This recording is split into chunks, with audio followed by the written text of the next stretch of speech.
오늘 하루도 최선을 다해 살아내신 당신을 위로합니다. 이런저런 일들과 많은 사람들 그리고 나의 수많은 마음들로 오늘도 힘드셨지요? 오늘 여러분의 마음을 다독일 만한 책, 초역 부처의 말을 가져왔습니다. 감정에 휘둘리지 않는 평온의 지혜. 고요한 밤의 초대와 지혜의 샘.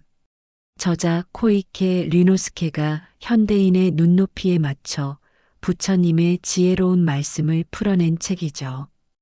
우리의 일상에서 겪는 수많은 감정적인 문제들, 분노, 시기, 질투, 집착, 그리고 인간관계의 어려움에 대해 명쾌한 해답을 제시합니다. 우리는 살면서 종종 감정의 파도에 휘둘려 스스로를 괴롭히곤 합니다. 하지만 붓다의 가르침은 이러한 감정의 소용돌이가 나의 선택이 아닐 수 있음을 깨닫게 해줍니다. 종교가 있든 없든 이 지혜로운 말씀은 우리의 삶에 확고한 기준점이 되어줄 것입니다.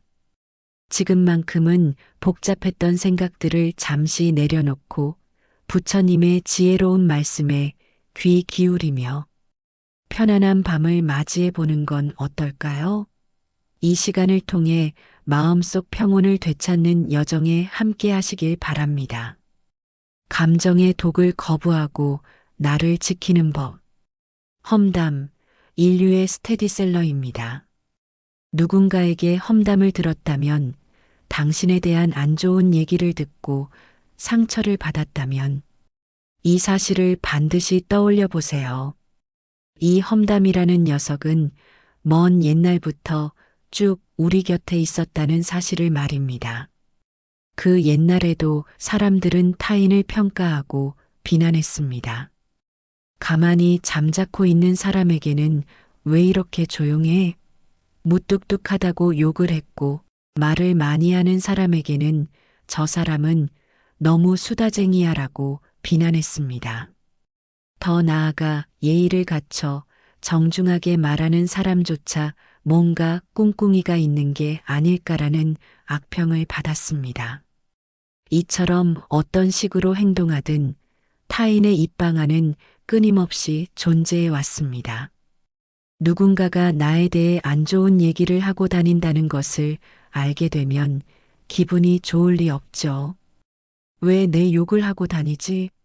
내가 뭘 그렇게 잘못했나? 하는 억울함과 화가 저절로 듭니다. 하지만 이 구절을 읽고 나면 험담이라는 것이 비단 나만의 문제가 아니라 인류의 아주 오래된 스테디셀러 같은 것이었음을 알게 됩니다. 예나 지금이나 마찬가지인 것이죠. 이 사실은 우리에게 굉장한 안도감과 위로를 줍니다. 오늘날의 특별한 이벤트가 아니라 아주 오래된 단골 소재였다는 것을 인식하는 것만으로도 감정의 짐을 확 덜어낼 수 있습니다. 내가 모든 사람의 마음에 들려고 애쓰며 에너지를 낭비하기보다 그냥 저 사람은 그렇게 생각하나 보다 그럴 수 있지. 이게 원래 그런 거니까 하고 차분히 내 할 일에 집중하며 넘어가는 것이 맞습니다. 화라는 독이 든 요리를 먹지 마세요. 누군가 화를 내며 당신을 공격해 온다면 그것은 화라는 독이 차려진 저녁 식사에 당신을 초대한 것과 같습니다. 이 비유가 참 근사하다고 생각합니다. 누군가 나에게 버럭 소리를 지르거나 분노를 표출하는 순간은 나에게 독이 든 메뉴를 강요하는 것과 같은 상황인 것이죠.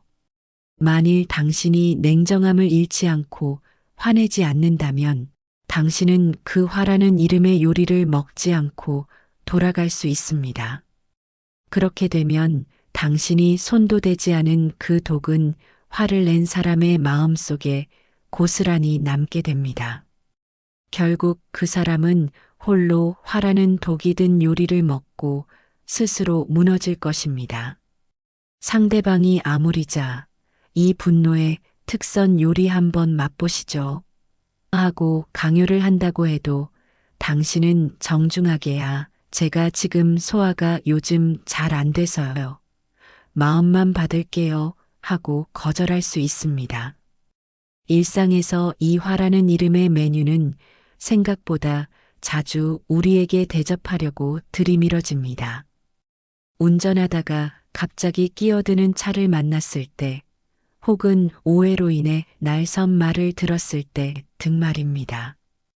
그때마다 어디 한번 같이 먹어보자, 겸상 한번 해보자 하고 달려들면 결국 그 독은 나에게도 스며들게 됩니다. 이 글이 우리에게 전하는 메시지의 핵심은 감정의 선택권이 오직 나에게 있음을 인지하라는 것입니다. 상대방이 나에게 어떤 감정을 들이밀든 내가 그것을 먹을지 안 먹을지 선택할 수 있는 자유가 있다는 것을 깨달아야 합니다. 이러한 방법이야말로 가장 평화롭고 우아하게 내 마음을 지키는 방법이 아닐까 싶습니다. 앞으로 누군가 불쑥 화를 내는 상황을 마주한다면, 아, 저분이 지금 내게 독이 든 요리를 선물하려고 하는구나. 근데 나는 싫어하는 요리니까 먹지 말아야지 하고 냉정하게 판단할 수 있는 여유를 가지세요. 나를 내려놓을 때 오는 자유. 당신도 상대방도 결국엔 사라집니다. 누군가와 감정적인 다툼이 생길 것 같으면 그 순간 반드시 떠올려 보세요. 당신도 상대방도 이윽고 죽어서 이곳에서 사라진다는 사실을 말입니다. 한바탕 누군가와 감정 소모하고 스트레스에 지쳐 침대에 누웠을 때, 맞아, 그 사람이나 나나 100년 뒤에는 존재하지 않지 않은 생각이 들면 갑자기 낮에 감정적으로 싸웠던 일들이 사소하고 시시하게 보일지도 모릅니다. 사소한 말다툼, 직장에서의 신경전 같은 것들은 그 순간에는 정말 대상에서 가장 중요한 문제 같고 밤잠까지 설치게 만듭니다. 하지만 결국엔 다 사라진다라는 필터를 장착하고 보면 저 멀리 우주에서 지구를 내려다보는 것처럼 지금의 갈등이 아주 작은 어떤 점처럼 느껴질지도 모릅니다. 이 붓다의 말씀이 우리에게 주는 위안은 어떤 문제가 우리 삶 속에 생겼을 때 그 문제의 무게를 정말 확 덜어내 준다는 것에 있습니다. 그래, 내 삶이 이토록 짧은데 여기서 이렇게 내가 감정 낭비하고 괴로워할 이유가 있나? 행복하게 살 시간도 짧은데 하는 마음이 들게 해줍니다. 물론 이런 생각으로 모든 갈등을 다 무시할 수는 없겠지만 적어도 불필요한 자존심 싸움이라든지 감정적인 대립 앞에서 그래, 뭐 이것도 지나고 보면 별일 아닌데 하면서 잠깐 한숨 돌릴 여유는 줄 수 있습니다. 그런 작은 순간들이 쌓여서 좀 더 여유로운 내가 되는 것입니다. 교만함은 순순히 내려놓으세요. 우리가 문득 화가 치밀어 오를 때 그 감정의 밑바닥에는 종종 이러한 심리가 있습니다. 야, 내가 어떤 사람인데 나를 뭘로 보고? 약간의 자존심 상함, 일종의 자기애적 분노가 깔려 있을 때가 많죠. 이 구절은 바로 그 마음의 정체에 대해 교만함이라고 부드럽게 짚어주고 있습니다. 나는 대단한 사람이다. 나는 칭찬받을 가치가 있다. 나는 소중히 대접받아 마땅하다. 이 같은 교만함을 남몰래 가지고 있기에 생각과 다른 현실에 직면할 때마다 화가 당신을 지배합니다. 나는 괜찮은 사람이고 칭찬받아 마땅해라는 은밀한 기대감이 현실과 부딪힐 때, 그 기대가 충족되지 않을 때 화라는 경고등이 켜지는 것입니다. 내가 열심히 준비한 것에 대해 타인의 반응이 기대보다 안 나올 때, 혹은 자랑을 했는데 떨떠름한 표정을 마주할 때 은근히 속상하고 때론 화가 나는 것도 비슷한 맥락일 수 있습니다. 우리가 이 글에서 얻을 수 있는 인사이트는 자부심을 넘어서 교만함까지는 가지 말라는 말인 것 같습니다. 교만함까지 가게 되면 인정받고 싶은 욕구가 비대해지고 그것이 충족되지 못할 때 쓸데없는 화가 생기기 때문입니다. 그 교만함을 알아차리고 순순히 내려놓으세요. 모든 정신적 굴레에서 벗어나 자유롭다면 이미 당신은 화를 낼 일도 고통받을 일도 없습니다. 묻지 않았는데 자신을 드러내지 마십시오. 자신이 얼마만큼 애쓰고 있는지, 자신이 얼마만큼 이뤄냈는지, 자신이 유명인과 얼마나 잘 아는 사이인지, 자신의 직업이 얼마나 대단한지 묻지도 않았는데 말하는 사람이 있습니다. 만약 당신이 그러한 드러내고 싶어하는 마음을 멀리하지 않는다면 사람들은 점점 당신을 멀리할 겁니다. 나를 드러내고 싶어하는 마음, 즉 잘난 척하고 싶은 마음은 누구나 가끔 가질 수 있습니다. 적당한 자기 자랑, 자부심 정도는 괜찮습니다. 하지만 이것이 과하면 문제가 됩니다. 나를 드러내고 싶어하는 마음이 과하면 내 말을 많이 하게 되고 그렇게 말을 많이 하게 되면 다른 사람 말을 잘 들을 기회가 줄어듭니다. 대화라는 것은 서로 주고받는 핑퐁 게임과 같은 것입니다. 한 사람만 계속 스매싱을 날리면 상대방은 재미가 없습니다. 아마 처음에는 몇 번 맞장구 쳐주다가도 이 사람은 언제까지 자기 자랑만 하는 거야? 어쩌라는 거지? 하고 생각하기 쉽겠죠. 이 글에서 우리가 알 수 있는 인사이트는 관계를 유지하는 측정 거리를 유지하는 센스에 대해 말하고 있는 것 같습니다. 내 이야기를 하고 싶은 마음이 있어도 상대방의 이야기를 들어줄 줄 알아야 하고 내가 하는 얘기가 혹시 너무 TMI, TOO, 머치 인포메이션은 아닌지 한번 돌아보자는 것입니다.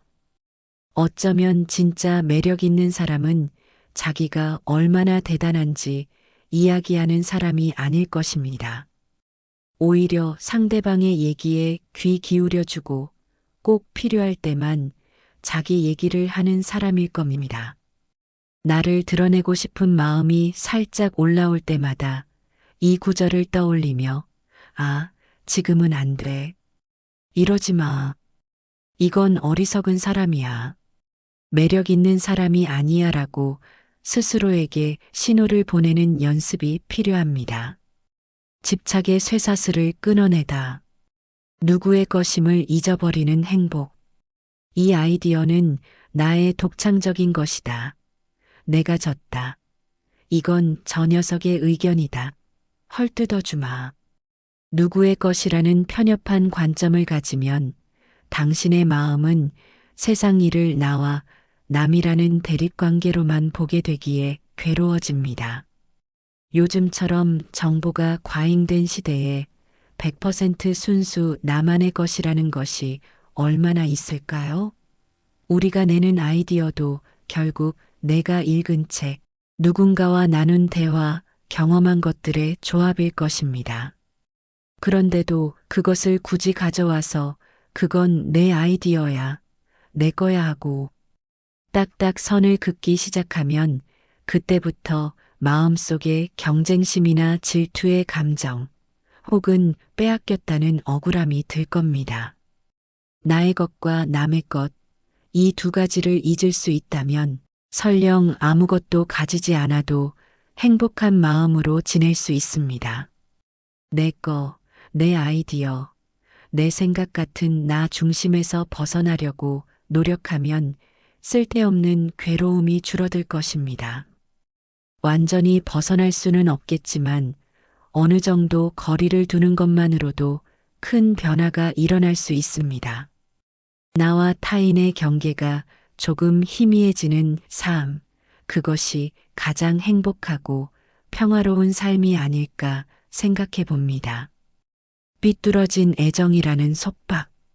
가족이나 연인, 오랜 친구 등 가까운 사람들에 대한 애정이 있기에 우리는 무심코 그들에게 응석을 부리게 됩니다.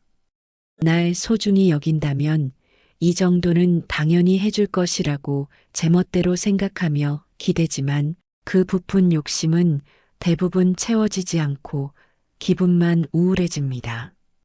애정으로 인한 집착이 너무 강하면 자신을 소중히 여기는지 아닌지 불안해져 두려움이 생깁니다. 그 삐뚤어진 애정 탓에 우울감이나 두려움이 생기는 것입니다. 가까운 사이일수록 내 마음을 굳이 말해야 해? 안 해도 알아서 해줘야 하는 거 아니야? 같은 기대를 품게 됩니다. 이 구절은 이런 기대가 무리한 욕심일 수 있고 삐뚤어진 애정일 수 있다고 지적합니다. 사랑이라는 이름으로 상대에게 내 기준을 들이밀고 그 기대가 채워지지 않으면 혼자 우울해하고 불안해하는 것. 이것이 바로 애정에서 출발한 집착입니다. 건강한 사랑과 그렇지 않은 사랑을 구분하는 시각을 길러야 합니다. 진정한 애정이란 상대를 존중하고 그 사람의 생각과 감정을 헤아리려 노력하는 것이겠고, 삐뚤어진 애정은 상대를 내 방식대로 통제하려고 하는 것입니다. 우리가 이런 상태에 있다는 것을 자주 알아차리고 떠올릴 필요가 있습니다. 아, 나 지금 뭐 하고 있는 거지? 라고 알아차리면 그 상태에서 빠져나올 수 있습니다. 쇠사슬보다 강한 내면의 집착. 당신이 쇠사슬에 묶여 있어도 나무로 만들어진 도구에 구속당해 있어도 그것들은 강력한 속박이 아닙니다. 지혜로운 사람은 이렇게 만족을 모르는 집착이야말로 강력한 속박이라는 것을 알고 있습니다. 자기가 번 돈에 대한 집착, 사들인 수많은 물건에 대한 집착, 지배욕에 대한 집착. 내 자식은 이렇게 되고 이렇게는 되지 마라. 내 배우자는 이렇게 되고 이렇게는 되지 마라. 이러한 내면의 집착은 느슨해 보여도 실은 단단하고 집요하게 얽혀 있어 벗어나기가 몹시 어렵습니다. 우리를 정말 부자유하게 만드는 것은 외부에 있는 것이 아니라 내면에 있는 집착인 것입니다. 집착이 없다면 단칸방에 살아도 행복할 수 있지만 집착이 있다면 모든 것을 가졌어도 늘 불행할 수 있습니다. 그것은 외부의 것 때문이 아니라 내면이 어떠한가, 내면에 무엇을 붙들고 있는가의 차이입니다. 안에 있는 보이지 않는 집착의 속박을 알아차리고 그것을 끊어낼 수 있다면 가진 것이 많지 않더라도 난 이걸 원하는데 저걸 원해 하는 끝없는 욕망에서 어느 정도 거리를 둘 수 있을 것입니다. 평온에 이르는 네 가지 태도. 첫째, 욕망은 찰나의 쾌락 후 고통으로 돌아옵니다. 마음속 꿈틀거리는 욕망을 향해 온 세상 돈이 폭포수처럼 쏟아진다 해도 그 욕망이 충족될 일은 없습니다. 충족되기는커녕 쾌감 뒤에는 허무와 고통이 따라옵니다. 그것을 잠재우기 위해 또 다른 것을 원하게 되고 그렇게 욕망은 계속해서 꿈틀거립니다. 욕망이 실현되어 얻어지는 쾌락은 찰나일 뿐, 욕망은 고통이라는 것을 깨닫는다면 즐거움을 위해 무언가를 갈구하는 마음이 잦아듭니다. 끝없이 갈구하며 울부짖는 마음의 외로움을 잠재우길 원하는 자는 붓다의 제자로 불릴 만합니다.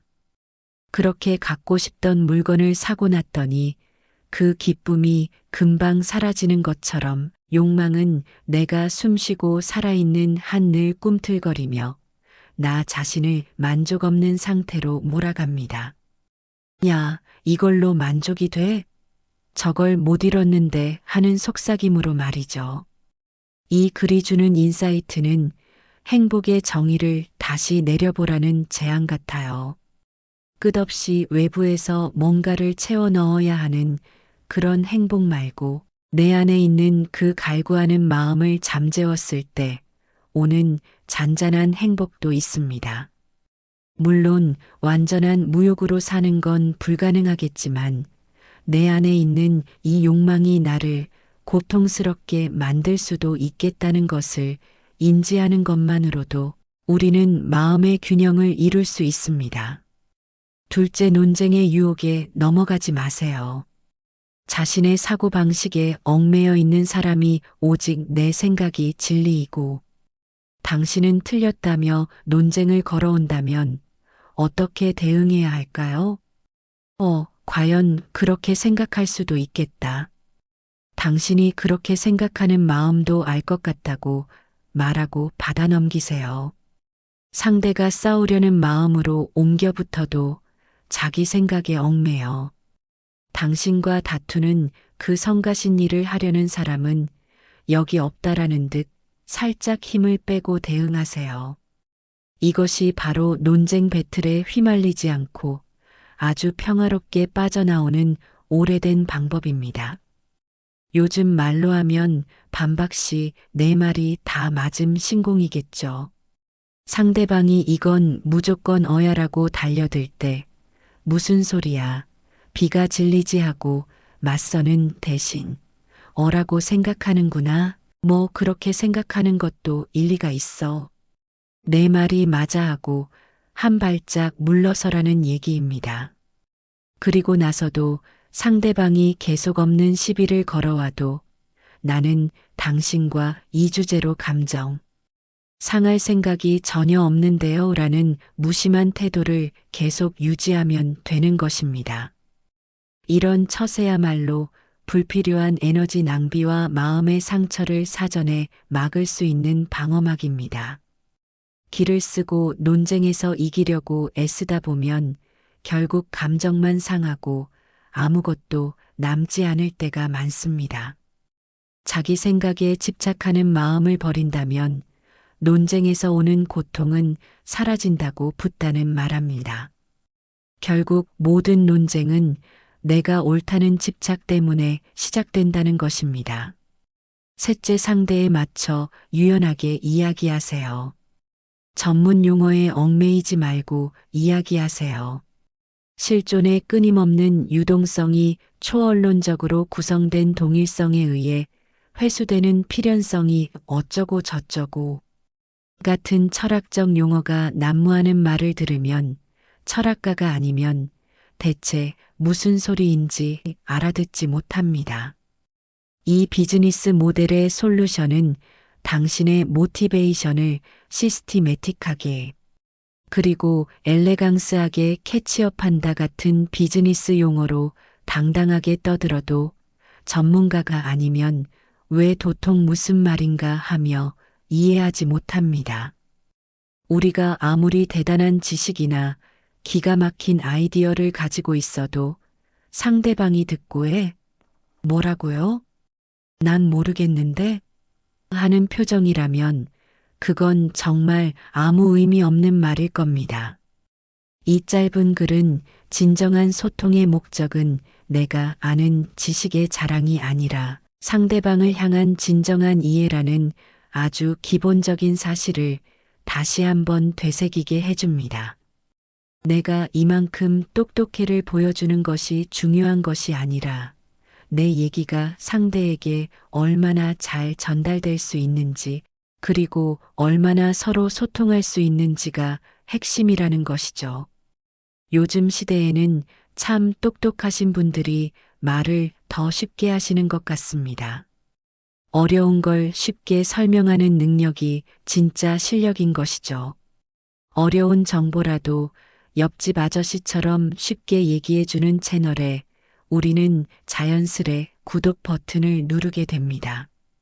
상대방의 눈이 반짝하는 순간을 만나게 된다면 그때가 아마 비로소 진짜 소통이 시작되는 순간일 것입니다. 그 순간은 전문 용어로 오는 건 아닌 것 같습니다. 혹시 나는 나만 아는 언어로 상대를 곤란하게 만들고 있지 않았나 자신을 돌아보는 계기가 되길 바랍니다. 넷째, 지금 여기에 있는 평범함에 만족하는 기쁨. 지금 여기 아닌 어딘가, 지금 여기에 없는 무언가를 좀 더 하며 들떠서 방황하는 것을 멈추세요. 지금 여기에 있는 극히 평범한 물건과 사람에 만족하면 마음이 따뜻해지고 만족감이 차오릅니다. 생각해 보면 우리가 너무 당연하게 여겨서 그 소중함을 잊고 지내는 것들이 주변에 참 많이 있습니다. 아침에 눈을 뜨고 오늘 하루 숨 쉴 수 있다는 것, 저녁에 누울 따뜻한 집이 있다는 것, 내 허튼 얘기까지 들어줄 친구와 가족이 있다는 것, 그런 평범한 것들에 감사하고 만족할 줄 알면 마음이 따뜻해지고 만족감이 차오릅니다. 그것이 바로 행복입니다. 딴 게 없습니다. 우리는 아니, 그게 왜 행복이야? 난 더 큰 걸 원해. 더 큰 게 있을 거야 라고 생각하지만 어쩌면 그건 허황된 욕망일지도 모릅니다. 욕망의 겉모습은 행복처럼 보이지만 끝은 괴로움입니다. 그 욕망을 이루면 더 큰 게 보여서 괴롭고 지금 가진 걸 잃을까봐 괴롭고 이루지 못하면 거기에 닿지 못해서 괴롭습니다. 어찌되었건 괴롭죠. 그러니 지금 여기에 있는 평범함에 만족하는 기쁨이야말로 가장 잔잔하고 오래가는 행복임을 기억하세요. 마음의 법칙에 대한 가르침을 듣거나 읽음으로써 무심코 잊을 뻔했던 진리를 반복하여 마음에 새기고 성장해 나가는 것, 이것이 행복입니다. 평온의 길을 걸으며 오늘 초역 부처의 말을 통해 우리는 감정의 독에 넘어가지 않고 내면의 집착을 끊어내며 평화롭고 유연하게 세상을 살아갈 수 있는 지혜의 말씀들을 나누었습니다.